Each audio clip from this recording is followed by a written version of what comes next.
Hello, everybody. Thank you for joining us. Welcome to the HomeCare Roundtable. I'll give folks just another couple seconds to get logged in, and we'll jump in here.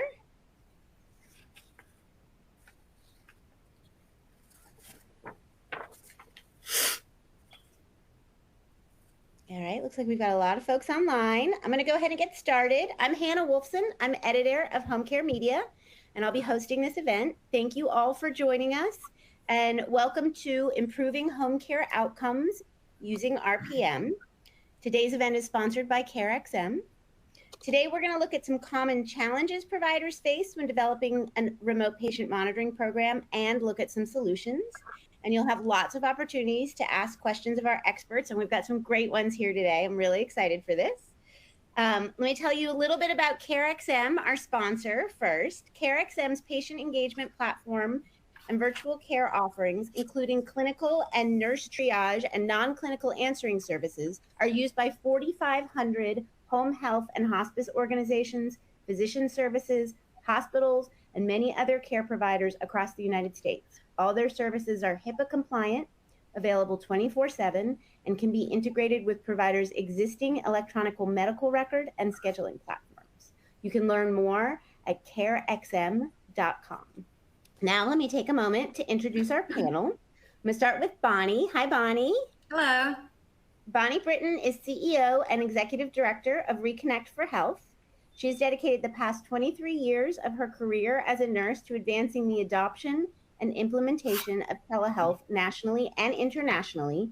Bonnie started the first remote patient monitoring program in North Carolina and the 15th in the nation back in 1997.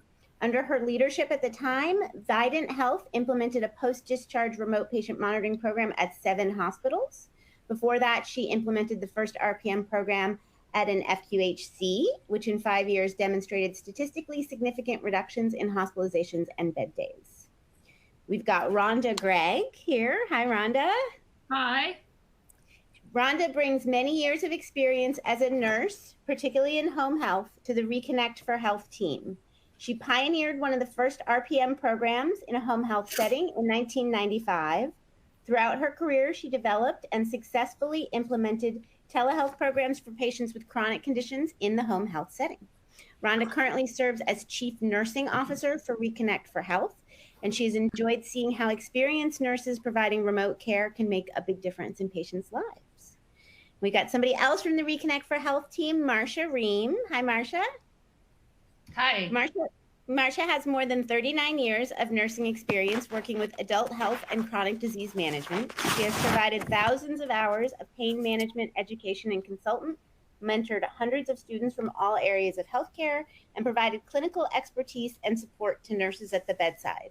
Since joining Reconnect for Health, Marcia has become an expert at developing extensive return on investment models and software clinical platforms and workflows that support remote patient care. And then we've got Deborah Gulbrand. Hi, Deborah. Good afternoon. Deborah is an RN with more than 23 years of experience in critical and chronic patient care, clinical program development and management, healthcare administration, and consulting. Her passion and focus is creating, developing, and implementing clinical programs that incorporate cutting-edge technology to increase access and improve outcomes and communication with patients. Her goal is to be a driving force in helping the elderly cope with chronic and acute disease processes in a dignified manner in the safety and comfort of their own homes. So we've got a ton of combined experience and knowledge here that they're going to share with you all.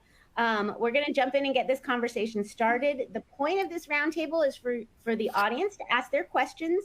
So please submit those at any time during the presentation, and we'll try to get to those instructions as we go along, and we'll have a little bit of time at the end as well if we don't get to them during the discussion.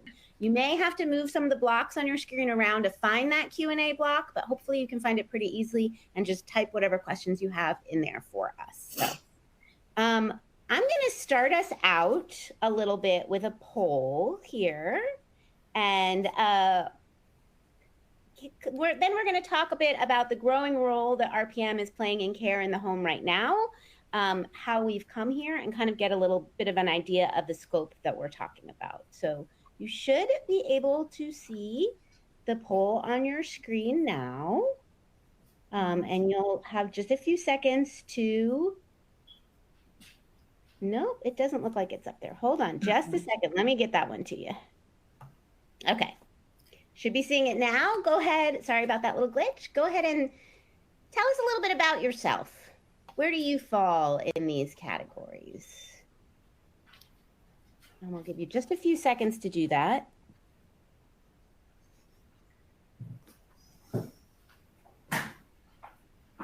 And get some responses to that. Great. Looks like we're getting some. Don't forget to click on it. This will help us sort of steer the conversation a little bit so we know whether you're somebody who's neck deep in RPM, struggling a little bit, or just contemplating getting into RPM. All right, I'll give you, now they're on board. There's a little bit of a tech lag, I think. All right, great. So let's pull that and go ahead and look at what you all thought.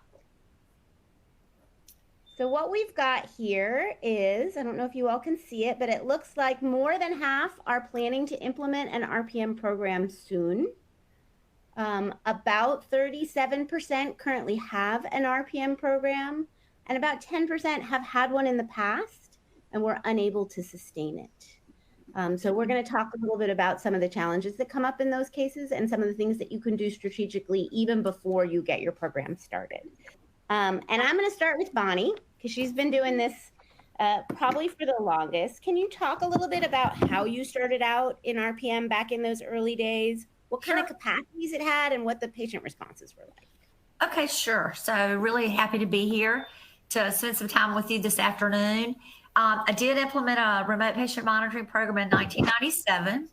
And back then, there was only one vendor at that time, and it was an audio video vendor capability, and they also had a stethoscope. So you could listen to heart and lung sounds, really anything that you can do with a stethoscope. It required back then, the cost to install into a patient's home is $25,000 to install one set of devices into the home, and it required 2 phone lines. So patients didn't have 2 phone lines. So this was during cellular bag days. And so we actually would have one landline and then a cell phone from the cell phone bags that would provide the other line. So you can imagine it was super expensive. So the inclusion criteria was very, very, very stringent because you really wanted to focus on patients that you were going to have the greatest financial and then clinical impact. Actually, remote patient monitoring started in home health, and the original founder of remote patient monitoring, Dr. Khalid Mahmood, he was an oncologist. His vision was to be able to decrease windshield time. So he felt that how can we provide audio video technology to be able to see patients and increase the capacity of nurses to be able to see the patient. So that's really where it started. So it was super huge. It required multiple phone lines. You really only put it on patients that had the greatest risk for hospitalization. Our very, very first patient actually was a man that weighed over 800 pounds. And he had been hospitalized for several years.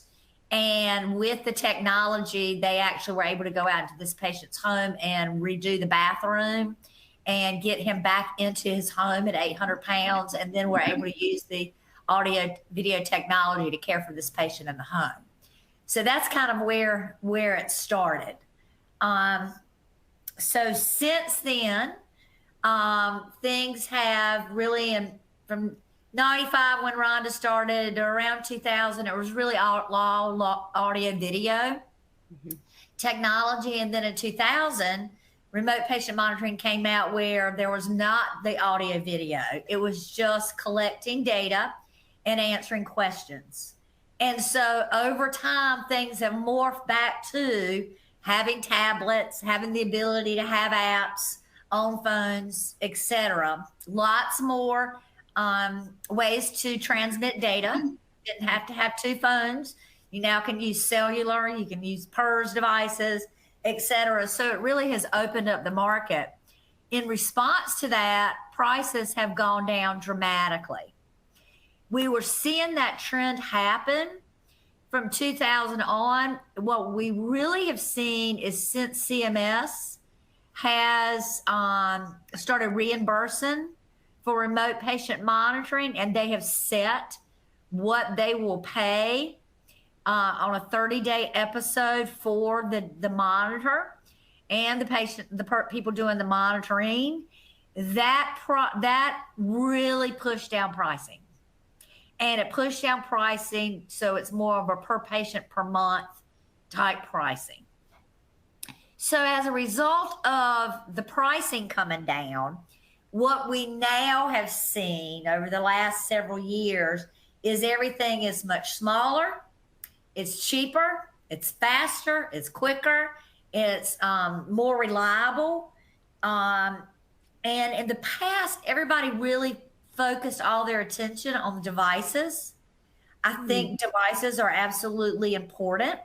However, I think the thing that's the most important today is the software that you're using. And how can you capture the outcomes that you need to capture to be able to demonstrate results to Medicare. So we're going to talk about that a little bit more in this presentation, but it really has shifted the entire conversation around remote patient monitoring. It also has shifted the inclusion and exclusion criteria. When this all started, it was super strict criteria because you wanted to get into the patient's homes that would benefit the greatest. Now that the prices are down, most people now are looking at an opt-in. So let's say that the home health agency says, okay, we really want to focus on post-CABG patients or heart failure patients, whatever the population would be. Then an opt-in is you will include everyone with that diagnosis unless they're excluded or they refuse. And that opens up that criteria. It makes it much easier to identify patients. It decreases that stress on that home health nurse going out to try to figure out, is this person eligible for RPM or not? If you go ahead and make a decision on what's going to be the best thing beneficially for your organization, and then take it from an opt-in perspective. I'm so sorry. She's in demand. So that's really how things have kind of shifted. Let me see if I missed anything. And I'll say Rhonda and Marcia can also jump in if they have anything to add in terms of the perspective. The only thing I would say is I think that also the settings have changed. So it went from home health, starting in home health, we've moved into provider offices, primary care, FQHCs. We've even had retirement home private pay customers who have been utilizing RPM. So it's moved into a lot of different venues than what was there before. And then on top of it all, we had the pandemic, which then gave most people a little bit of a taste about what it was like to have some remote monitoring. And as a result, people don't want to go back. So they want it and we want to deliver it. That's one of the things that I was going to ask about how much there's been sort of a slow adoption, and then the pandemic being a kind of a catalyst, which we've seen for other technologies as well, for scheduling technologies and for telehealth. It just became something that became imperative. Absolutely. The only downside regarding the devices and the provider's level of acceptance of the readings is that during the FDA process for these devices, they allow up to 20 millimeter of mercury difference in readings, which is pretty darn significant.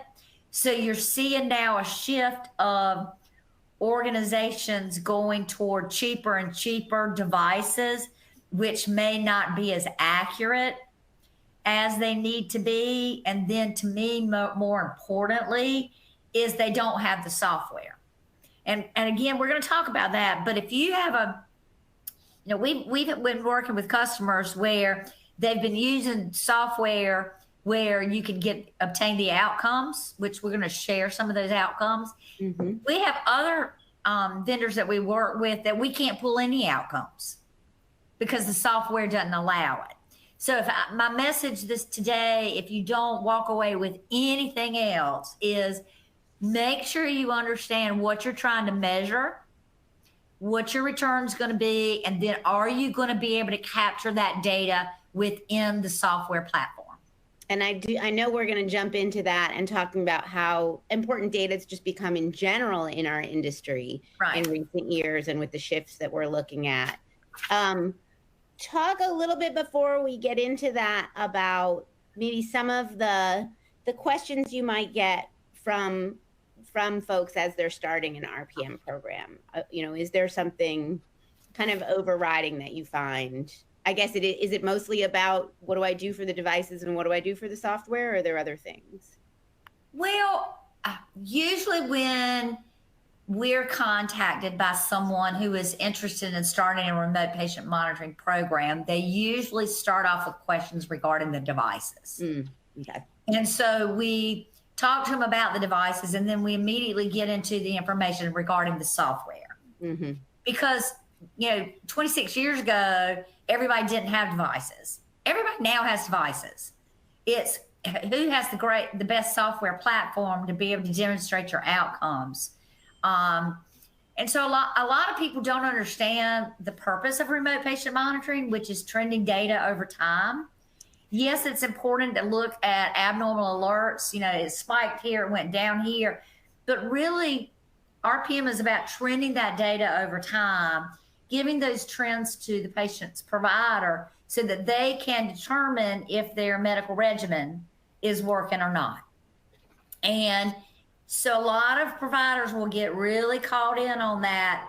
Are they accurate? And I don't trust the readings, et cetera. The other thing is getting buy-in and developing a program so that you don't overload the physicians. Interesting. Physicians are reluctant to identify patients because their perception is it's going to increase their workload in the clinic. And in actuality, if you set your program up correctly, it will decrease that provider's workload and only escalate when there's a need for a medical intervention. So it's super important to design that program so that the physicians are in a home health setting, they've got to write an order for the RPM, and then they have to respond to any escalations that are sent. And that really should be the provider's role. Okay. In fact, we have a question, and I think it's maybe a little bit related to that. This is from somebody who is a pharmacist who operates a pharmacy and a separate, now this may change the answer a little bit, a non-medical home care agency. And that they have talked about jumping into RPM, but it does require that physician recommendation for billing. Is it something that's really used in non-medical care, or are we looking at it primarily from the home health aspect here, just for clarity? Well, I don't think it's just from a home health perspective. It is from a perspective of wherever the patient resides. Okay. And where do you originate the program? Yeah. If you originate the program in home health, then of course you're going to be identifying home health patients that are newly admitted on the program. If you're implementing a post-discharge program out of the hospital, then those patients are identified in the hospital and given devices there. So you have to create those workflows based on where the patient is going to reside and where they're leaving from. Okay. Gotcha. Are they getting their devices from home health? Are they getting it from their PCP? Are they getting it from the hospital? Or are they getting it from their payer? Or are they getting it from their case management company? And that makes sense. That's great. Deborah, you want to add in there a lot about other things that customers ask for? That's or one ask of the about, things, I should say. Right. that's one of the things, as you talked about how expensive it was in the very beginning, and I was a part of that as well. Yeah. Way back in the day. We don't want to give our age out, but now, because it is so cost effective, the providers are looking for really following those patients along the healthcare continuum. Yes. Because the healthcare jungle, and that's what it is for these patients. You talk about somebody and you may be educated and be a doctor or a lawyer or what have you. If you're not a part of, you've never been a patient and you're not a part of having to navigate this, then it's very confusing. Yes. And so being able to use this equipment, like you said, meeting the patient where they are. Is it a post-discharge from an acute exacerbation where they're really needing some intense clinical oversight? Is it going to be more of a step-down situation where they're discharged from home health, but you still want to follow them, ask them questions, are they having any symptoms? Or is it something where that patient is not in any type of acute situation? They do have their chronic disease, but you want to make sure that you're keeping touch with them. Yes. Okay, so that you're continually not only educating them, maybe asking some disease management type questions, reminders to get their medications and any type of supplies that they need, but constantly being that lifeline for them. Right. So that you are going to follow them through the healthcare continuum, probably to end of life.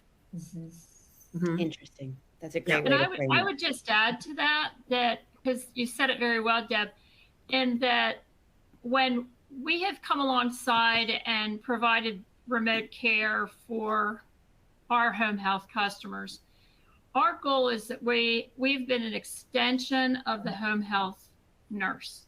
Right. And the team that's in there.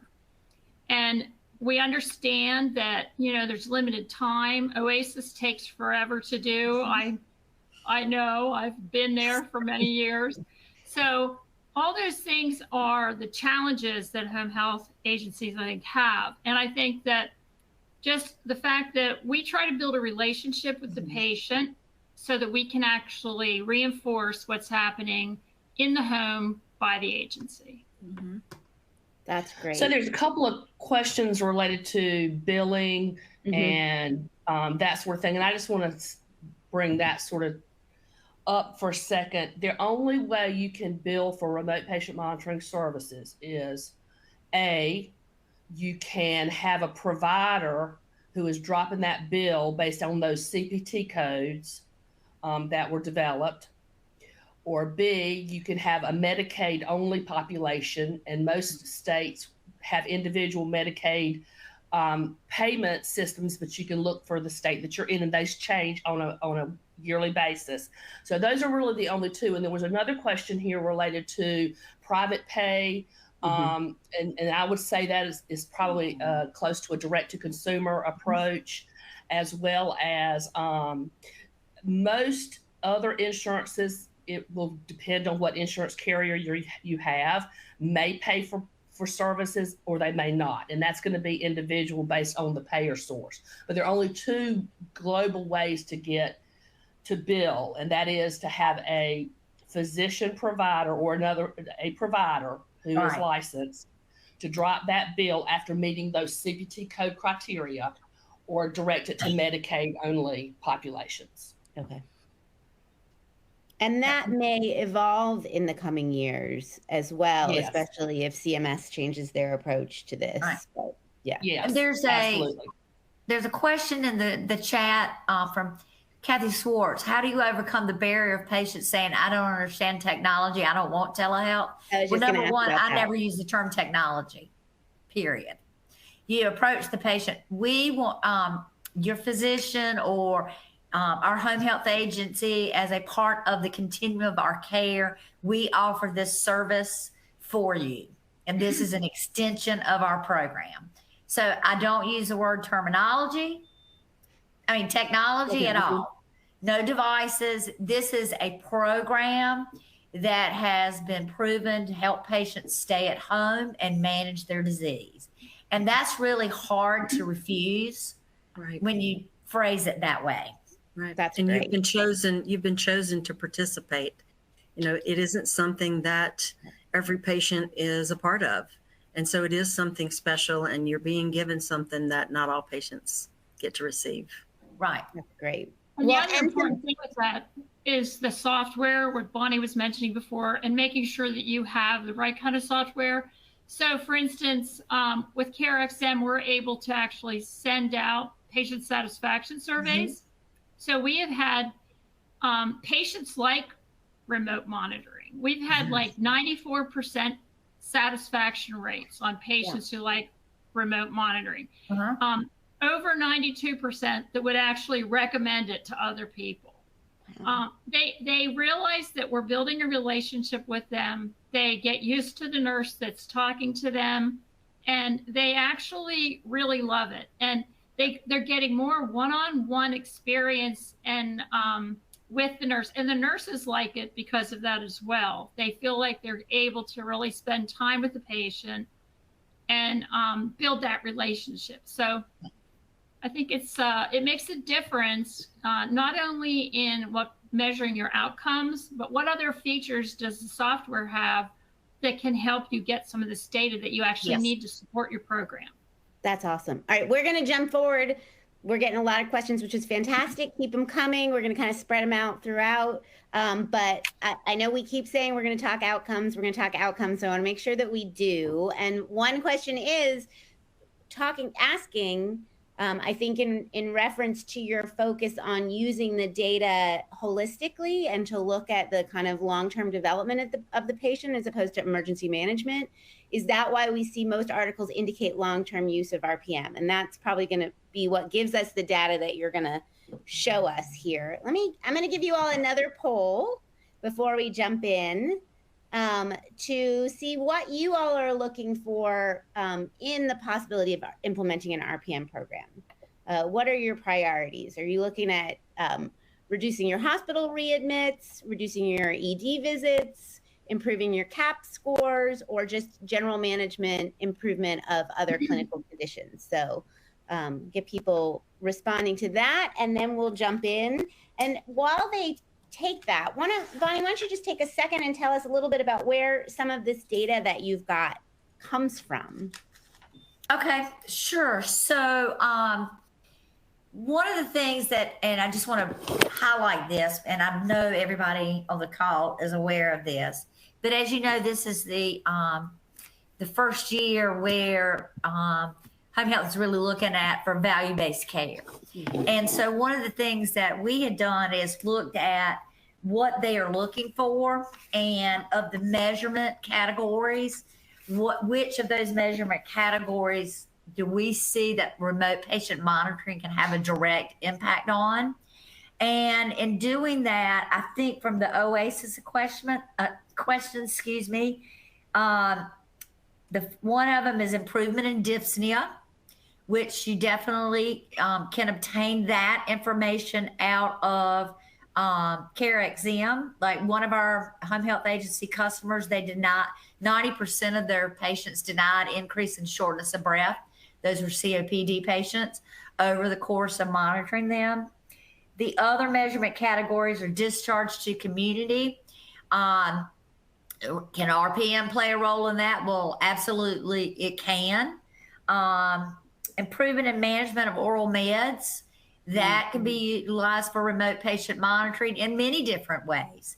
It could be a traditional remote patient monitoring using devices and software platforms such as CareXM, where they can actually send a message to the patient. It's 10 o'clock, it's time to take your Lasix.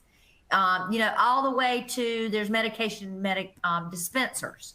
So it really depends upon where your scores are, where you're hurting. But that absolutely, those three, I believe RPM can impact. The other two OASIS categories are normalized composite change in self-care and mobility. Not quite sure what that even means. And I'm not sure that RPM is going to make an impact on their self-care and their mobility. But from an OASIS perspective, absolutely improvement in dyspnea. And then also they can customize questions in the software so that you can target different questions for the patient populations. That's awesome. All right, I'm going to pop up these poll answers here for a second if you guys want to take a look and at then it. I was going to just say while you're doing that, the claims data is acute hospitalizations during the first 60 days of home care and emergency use within the first 60 days. And I'm going to say this, but have a caveat before. I have not worked in a home health setting since 97 to 2000. Okay. I'm not the home health expert here at the table. That would be more Rhonda and Deborah. But one of the things that I see in home health is home health has cut their visits down so much and they're not staying in as long. And is there a way to use remote patient monitoring to stay in there and engage with these patients for 60 days? Because if you discharge these patients in 45 days, they go in the hospital in the next 15 days or the ED, you're going to be penalized. Mm-hmm. Right. So if you can provide RPM and continue that through 60 days, it's going to help cover or avoid some of that risk that you have. And I know that probably will want to get opened up and there'll be people who agree with that and people who disagree with that. And so I'm going to stop there and let you go, Hannah.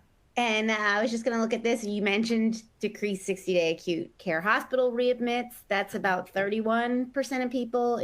That's kind of their prime outcome that they're looking to hit. Reduced 60-day emergency department visits is about 19%. Improving their CAP scores, not insignificant at 12%, but definitely lower. And then better management of other clinical outcomes in general, right. 37.5%. So there's definitely a bunch of different things that people are looking at. And I'm seeing we're getting a couple of questions before we go any further, kind of with folks struggling to understand exactly what we're talking about in terms of RPM. Like what specifically, somebody asked, what specifically are we referring to? Are we talking about scales, a BP cuff, a pulse oximeter? Are we talking about FaceTiming with a provider? I can take that. Go ahead. I can take that. So what we're talking about is using peripheral devices, blood pressures, weight scales, pulse oximeters, glucometers, spirometry, incentive spirometry. There's several other types of different peripherals out there. Using those devices remotely in the patient's home to gather clinical data, biometric data. That data is encrypted, sent to a cloud server, and is supported by different portals, whatever the vendor's portals, software, platform looks like. Then the nurses use that data and review that data on a daily basis, and they're really managing towards alerts. So if a patient's blood pressure is out of control, out of a set parameter, our nurses are going to note that. They're going to call the patient. They're going to do an assessment. They're going to determine if that patient did the reading correctly. And if it is actually their reading and it was done correctly, are they symptomatic? So they're going to basically ask all the assessment questions that they would ask at the bedside.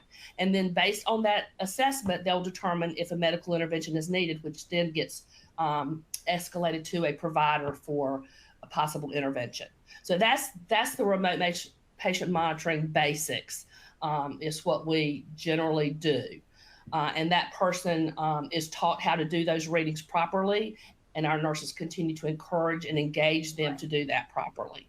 And then it sounds like there are also add-ons to that once you have the devices and the connection with the patient, you can add on things like medication reminders or alarms, surveys, like that. Whatever. Okay. Yes, that's great.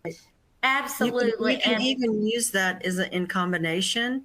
Like maybe you want to provide some of the peripherals to the patient. And I know a lot of diabetic patients, they love their glucometers. Right. So they also have the ability to input their own data. So you really can kind of mix and match to meet the needs of your patient population. Yeah. Yes. Absolutely. And to just share with you guys, so one of the large home health agencies that we've been working with in the past year, their hospital readmission rate was less than 1%. Their ED use was less than 1%. And 90% denied increase in shortness of breath, and Rhonda shared of the percentages that would recommend the program to others. And I think the really big key thing for not only the physicians, but also home health nurses. If you have somebody monitoring those patients, you want to make sure if you're notified that there's a need for a medical intervention, that that nurse has completed that assessment and done everything they need to do, so the nurse doesn't have to then call that patient and do that assessment again. So we can customize that. That's fantastic. And you talked a little bit about the sort of shift that we're living in right now to value-based care. Mm-hmm. I think one thing that people sometimes forget is how important proving your value is as part of that. And that the data, you have to have that data. It's not optional anymore, right? Right. That's right. And you know, it's interesting to me, there's only 12.5% that are interested perhaps in improving their patient satisfaction scores. But if you look at your value-based weighted scores, that is your biggest bang for your buck. Yeah, it is. That has the highest weight. So doing those things where the patient feels like, yeah, a nurse is following me, a nurse is talking to me, she is helping me, I'm doing better with my health because I'm understanding more, I have time for her, she's teaching me. Those things, think about how many questions are on the CAPS quest survey that they get that are related to medications. You know, did the nurse talk to you about your side effects? Did the nurse, and I know that nurses are doing that in the home as a home health nurse, but to have somebody come behind them and reinforce that again with the patient is so important. And so I think thinking about the fact that you can really get a lot of bang for your buck by focusing on your CAP scores. Right. And those patients love having direct access to their nurse. Yes, they do. I imagine just knowing that somebody is kind of keeping tabs on them, but in a positive way, is very reassuring, especially for patients who may have had hospital readmissions that are very disruptive for their lives, that really reduces their anxiety. And the other thing, too, is with remote patient monitoring, I mean, God bless the home health nurse. They have to come in and do that long oasis and then try to provide education on medications and their diet. I mean, there's no way that a nurse can leave there feeling like they've done the best that they could do. And with remote patient monitoring, you're able to reinforce those things and don't feel like you have to be so rushed to get through them. So just a different way of looking at how to enhance that care. Keep your arms closer around them and keep them out of the hospital and the ED so you're not penalized. Because 5% penalty, it could equal a tremendous amount of money. Mm-hmm. Couple more questions coming in sort of about what can be monitored and how. Okay. And somebody's asking about, are there passive or do any of you use passive devices that do sort of constant monitoring? I assume we're looking at something like, you know, a watch or a band or something that's going to be following. And then somebody else has asked about actually I've got a couple different questions, one about invasive ventilators and one about non-invasive ventilators. Can those be used with a monitoring program? And that might be a little bit specific for what we're talking about, but. Okay, so that. I mean, I suppose they could. We just don't have any experience with ventilation. And I know at least a lot of the oxygen concentrators, and I think the ventilators too, they're constantly sending data back. Right. A lot of that is more for checking compliance with the patient, but I'm sure they're measuring. And there's some companies out there that monitor using sensors, patch sensors that go on the body. And can monitor different things from heart rate to EKG to respiratory rate, all sorts of different biometrics. So there are companies out there that do that. Yep. And then there's the companies out there that do the passive, the monitor underneath the mattress and the monitor underneath the sofa, the chair where the person sits all the time. Yeah. And sensors on the TV, the refrigerator and bathroom and fall sensors and all of those kinds of things as well. We just got a product announcement this week about a company that has developed a toilet seat that will measure heart rate, blood pressure, et cetera, and so forth. Oh, yeah. Interesting. It's getting crazy. Yeah. we have had interest. We're seeing more growth in the renal side of things. Bonnie, you want to mention that? Sure. So there's a lot of interest and I should say focus on the federal government on renal patients and trying to do a shift from these dialysis patients from dialysis centers to patients' homes. And there's actually technology now that has been FDA cleared where there are sensors that can actually calculate sodium, potassium, and do some really cool things as well. So there's lots and lots of things, but nephrology is another area. The other area that we have a lot of interest in, and it's an area that really hadn't been touched enough, is cancer patients. Patients who are getting treatment, chemotherapy and post-surgery and, all of those things for the emotional support and the education and the teaching. And yes, this is normal what you're experiencing, or no, this isn't normal. So, which is kind of where it started, it sounds like, if it was an oncologist who launched the first program. Yeah. Full circle. Right. And you want to keep those patients out of the hospital because there's so many germs that they don't need, and they're very high risk. Yes. That's a great point, especially these days. Yeah. And there's been a big priority on the hospitals to do that. One of the things and this is for any of you, it's something we talked about a little bit in advance, which I thought was an interesting concept, that the RPM is going to bring you the data, right? It's going to gather the numbers and send them to you through the software, but it kind of doesn't do it by itself, right? There are some strategies that you need to think about as you set up to kind of position your agency or your organization in the right way. Talk about that for just a minute. I'm not sure I understand the question. Can you ask it again? Yeah. Are there things that if an agency is about to start a program, an RPM program, what do they kind of need to look at strategically before diving in? They need to know what data they're going to collect and what they're going to be measuring it against. It's not just plug and play. Yeah, I would start by evaluating these new measurement categories, and seeing where you currently are. Let's say that your improvement in dyspnea scores are already great. You're probably not going to focus on that. If your patient satisfaction scores are low, then let's focus on that. So it really is, let's look where you are today, where your risks may be, and then determine patient population based off of that.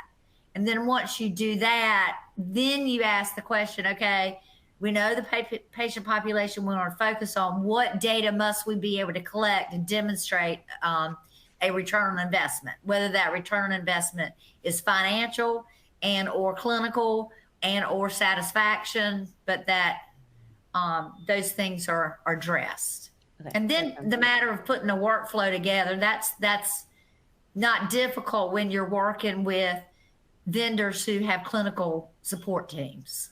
That sounds great. And Rhonda, looks like you wanted to jump in as well. Yeah, I think the other challenge, especially for an agency, is, logistics. How are you going to get the equipment out to the patient? You don't want to end up having somebody in the agency, sometimes they choose to have someone at the agency do it.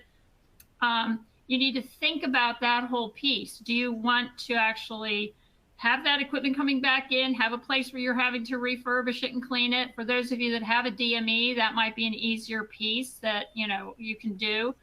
But there are options as far as renting equipment.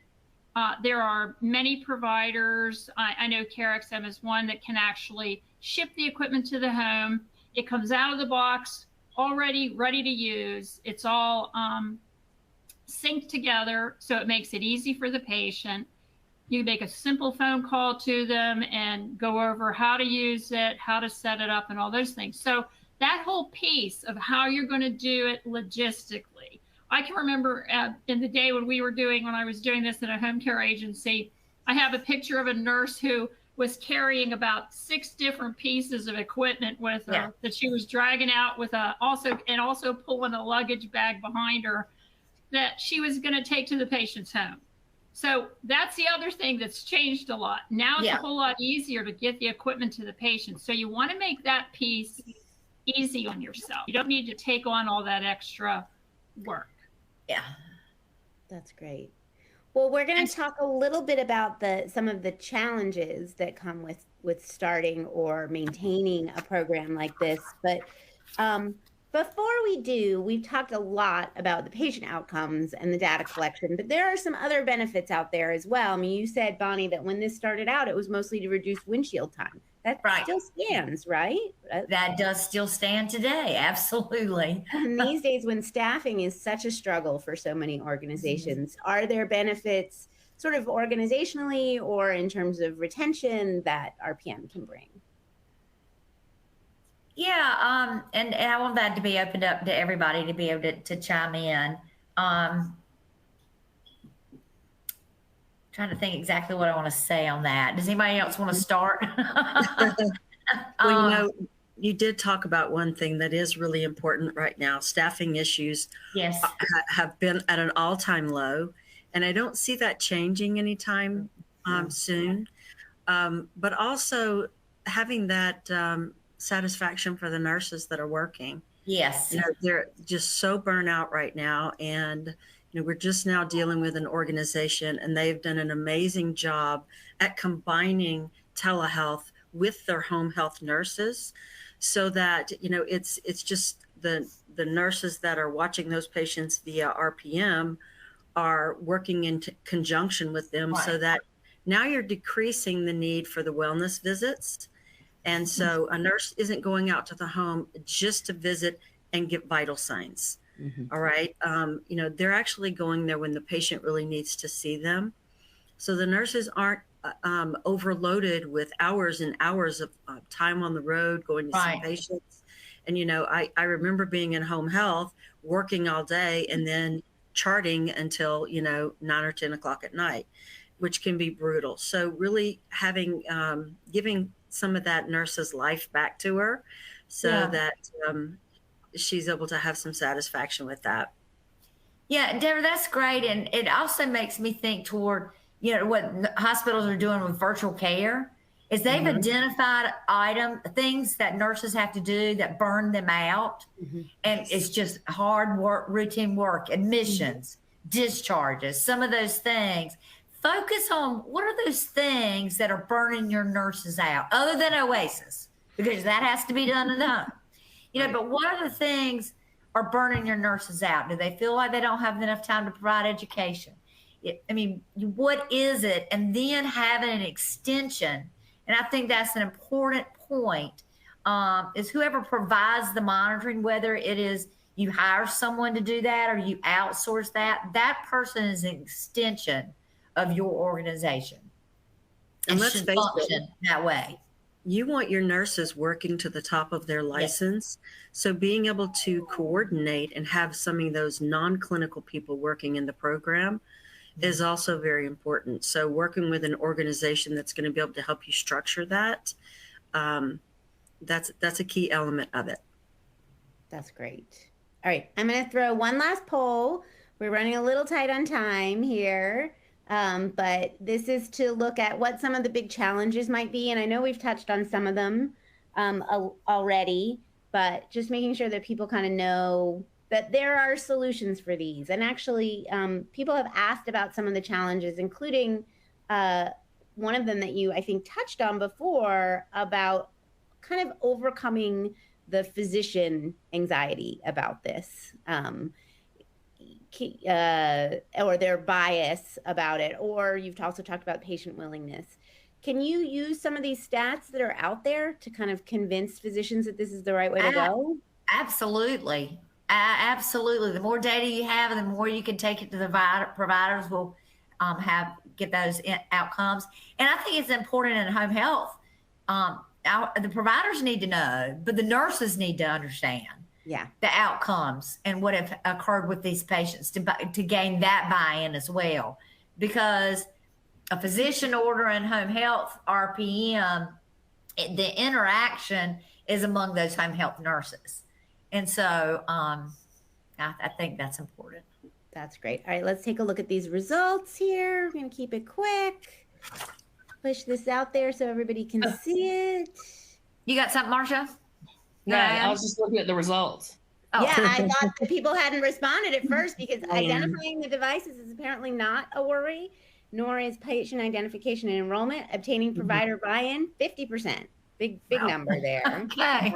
Identifying the inclusion or exclusion criteria, about 17%. And then that process of delivering, installing, deinstalling, and probably everything that goes with that in terms of patient usage. Logistics. So I'll let you all jump in and kind of help slay some of these Well, dragons. I think going back to what Bonnie had said is you have to present it to the providers as what it is. It's to help them manage the patient. It's not to provide them with more of a workload, and that's going to be your first complaint. Is I don't want to see, and that's why when people want integration into their electronic health records with these different portals and platforms, they just want this free-flowing data, and we're like, no, you don't. You don't want that coming into a physician's on his desktop without validated data. So that's what's important, to have those nurses to manage that data, talk with the patient. Like we said, 99% of all alerts can be managed by our nurses, which means only 1% gets sent to the physicians, which keeps the patients from having to get on the phone and leave messages at the office when the nurses won't call them back or can't call them back. I mean, we know clinics are very busy places. And so when you have a program that outsources the monitoring, such as our program, then we manage all of that for them. They're only going to get notified if we think they need to do something that's in the best interest of the patient.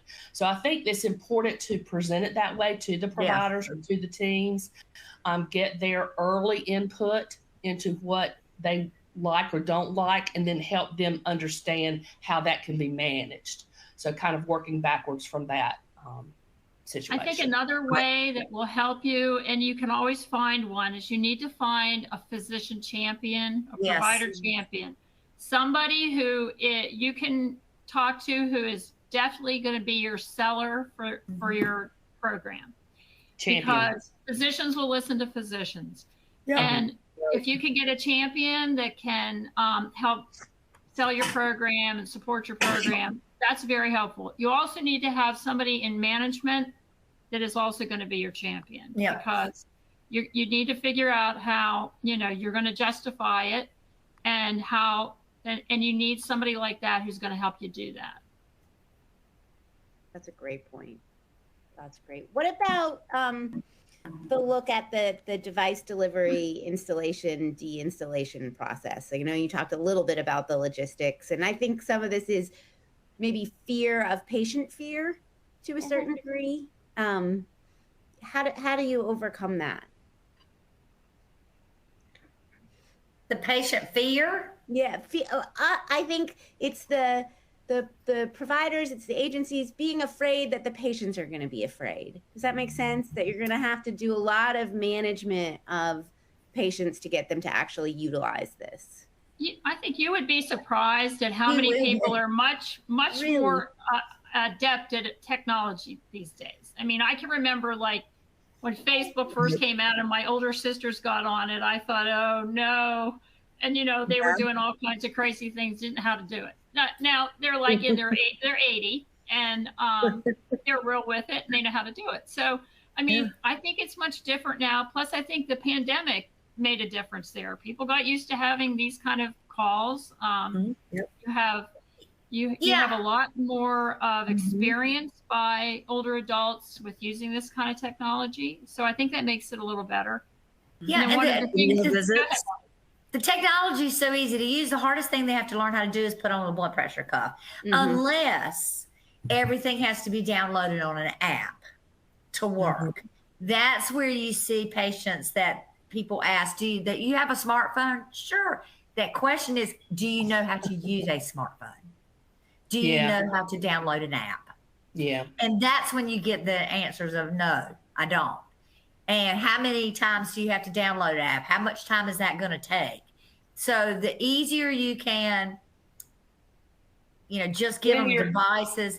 When you're assessing your companies, the vendors and that sort of thing, those are the kinds of questions you want to ask them. How many ways are you able to transmit data? Are you able to transmit it via tablet? Is that the only way? Do you have some other type of hub device? Is it app only? I mean, these are the kinds of things you want to know, because depending on your patient population, if it's a fairly younger group that say are post their renal disease or something, or I don't know, but those kinds of folks may be very able to use the app services and have no problems whatsoever. But my 86-year-old grandmother may not. She may just need a tablet that you can turn it on and do her readings, and everything is immediately goes to the tablet, and she doesn't have to think about it again. Right. So it just depends. And those are questions you will want to ask your vendors. And target it toward your patient population. Yes, towards your population. We've got about 5 minutes left, and I've got some sort of specific questions I want to throw out there. Some of these may not be quite as applicable, but somebody is asking a little bit about how you might utilize RPM with PT and OT in the home. So I don't have personal experience with that. It's very specific. I do, however, know that there are a lot of centers in the country, like Shep Center in Atlanta, that do have PT and OT and speech therapy programs, but it is audio video based. Okay. So it's more of a tablet video based application. So more of a true telehealth application versus a remote patient monitoring application. Deborah, what would you say? Add to that. I was going to say, literally the first program I ever designed, which was like probably 18 years ago, we had cardiac rehab that we actually implemented with telehealth, utilizing that technology. And just recently working with an organization, and they are doing the video visit also. I did not have that when I started. That was not available. But they are doing the video visits, and they are able to see the patient do the exercises, walk them through. You know, it's just like if you're going in and you're an athlete and you're having a tennis lesson and they're saying, lift your elbow, lift your shoulder, you know, they're able to see the mechanism of your movement and give you recommendations and make sure that you're doing everything properly. So it is actually fully in use by quite a few organizations. That's fantastic. Somebody else is asking about, I think there's a lot of folks who are picturing this as combined with telehealth, so doing that kind of full spectrum component of it. Somebody's asking about, is the telehealth piece a 24/7 service? If not, what do you tell patients if they try to reach the nurse in the middle of the night in order to mitigate risk to them? And I know that we've done a prior webinar with the CareXM folks on nurse triage too, that Laura, you might want to go back and sign up for and watch on demand on our site, because that'll help with that a little bit. But Deborah, you look like you were going to say something. Well, it's just all about educating the patient that this is not an emergency device. And if you are having an emergency, you need to call 911. But the whole point is that you are talking with your patients during the day. Maybe you're sending them questions so that you're identifying when the patient is heading in the wrong direction and they're declining way before they would possibly be going to the ER. Right. And then we also teach them that if this happens, let's say you get short of breath in the middle of the night, the first thing you need to do is warm your finger, check your reading, rewarm your finger. Have you taken a nebulizer? You know, can you do a treatment? So we teach them what they need to do. And that is where patients become more engaged, because they have to learn what to do when we're not available for them. And some of these are simple. Some of these are simple interventions, coughing and deep breathing, so that it's easy for them to do them at home, and they're extremely effective. Yeah, our favorite call is to that patient with the oxygen of 89%. And we call them, they go, I knew you were going to call me. I saw my numbers. I've already done my nebulizer, and I'm going to recheck it again in 15 minutes. I mean, that's what we all strive for, is that engaged patient who you call, and I saw my weight was up 2 pounds. I ate ham last night. I'm so sorry. You know, so they know. They look at their readings. You get them to look at their readings. and help them articulate how they feel, what they did or didn't do yesterday, and how it affects their readings. And that's what changes behavior. Yeah, exactly. And that's really the goal. Making The them education is giving them working. control of their own health journey. Yep. Mhm. That's fantastic. Well, we are dead on out of time. Thank you all. This has been amazing. We could clearly keep going for another hour. And we hopefully will get this gang back together to ask some more questions, because we're getting both a lot of really detailed questions and a lot of really basic questions. It's interesting to see the span there. But thank you to all of our fabulous panelists for the great information that they've shared with us today. Those of you in attendance will get an email with a link where you'll get a recording of today's roundtable, so you can rewatch it, you can share it with others. And don't forget to check out homecaremag.com and subscribe to our e-newsletter, Home Care Now, so you know about future events like this before they happen. So thanks for taking the time to join us. Have a fantastic afternoon. Thank you. Bye. Bye. Bye. Bye.